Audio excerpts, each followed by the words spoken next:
বুকে ঘটে আজব ঘটনা।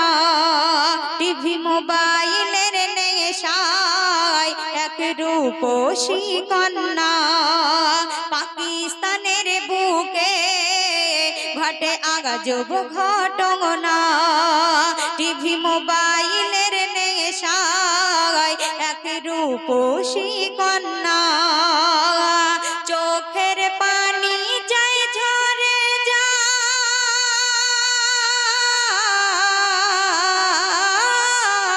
চোখের পানি যায় ঝরে যায় করিতে বর্ণনা, করিতে বর্ণনা। পাকিস্তানের বুকে ঘটে আজব ঘটনা। রোজার মাসে সেই মেয়েটি রোজা করতো না, নামাজ পড়তো না, সব সময় ঘরের মধ্যে টিভির ভলিউম জোরে দিয়ে সব সময় টিভি দেখতো, মোবাইল দেখতো। তার মা জননী যখন মাগরিবের আযান হয়ে গেল, মা জননী গিয়ে কি বলছে, আর সেই মেয়েটির মৃত্যু কেমন ভাবে হয়ে গেল সেই উদ্দেশ্য করে শায়র লিখছে, শুনুন। এক রোজার মাসে বসে টিভির পাশে এক রূপসী কন্যা টিভি দেখার নেশাতে সারাদিন মগ্ন থাকে, নামাজ রোজা করে না।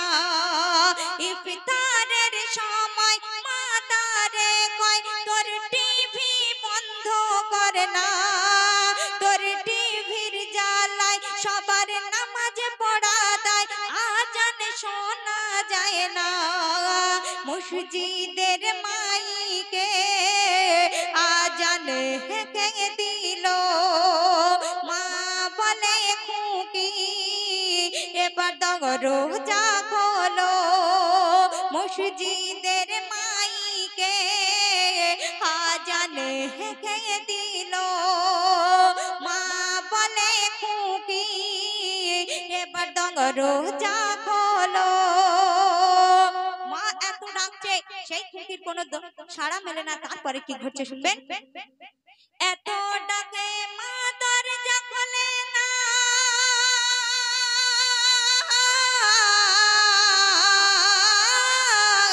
এত ডাকে মা দরজা খোলে না, টিভি বন্ধ করে না, কোন সাড়া মেলে না।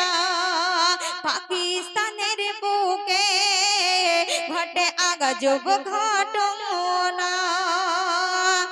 যখন মা জননী দরজার ধারে গিয়ে ঠক ঠক করে করে সেই সন্তানকে ডাকছে, সেই সন্তানের কোনো সাড়া মেলে না।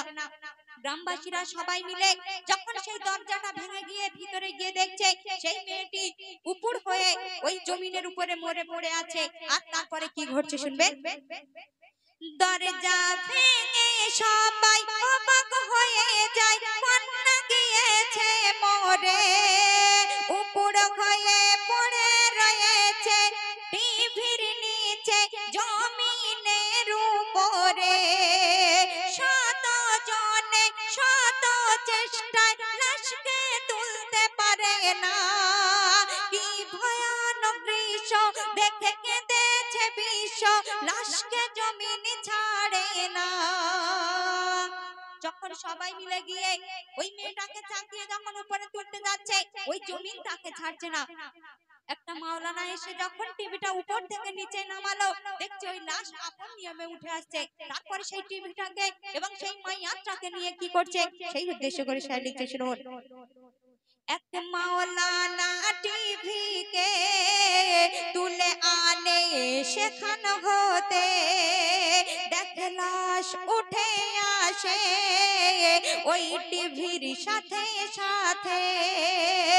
ওই গোসলের পাঠায় টিভি রাখা হয়, ওই গোসলের পাঠায় টিভি রাখা হয়, গোসল হয় দুজনা, টিভি ও লাশ খানা।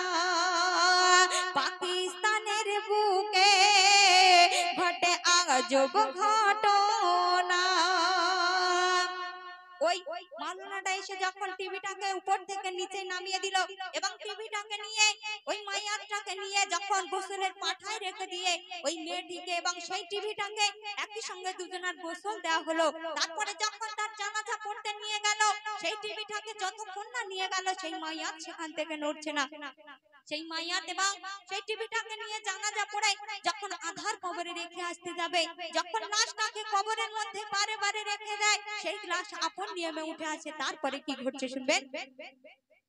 মাইয়াতের সাথে খাটিয়াতে টিভির জানাজা পড়তে হলো, তবে ওই লাশকে কবরে রেখে টিভিকে তুলে নিল।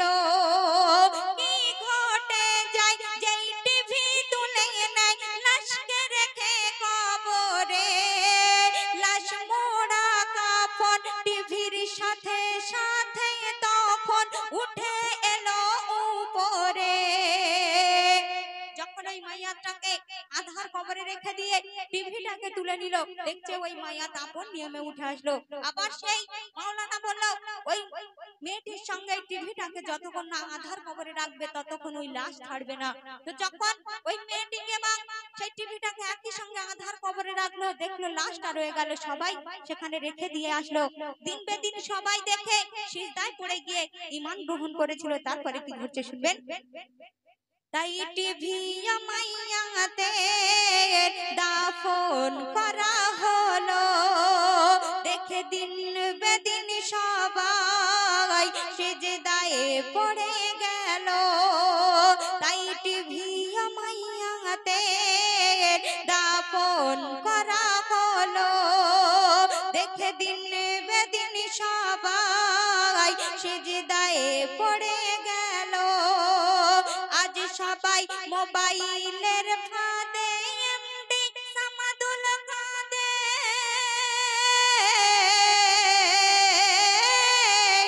আজ মোবাইলের ফাঁদে এমডি সামাদুল কাঁদে। ও মোরে রব্বানা করে দিও ক্ষমা, করো গো মার্জনা, পাকিস্তানের বুকে ঘটে আজব ঘটনা। তো শুনলেন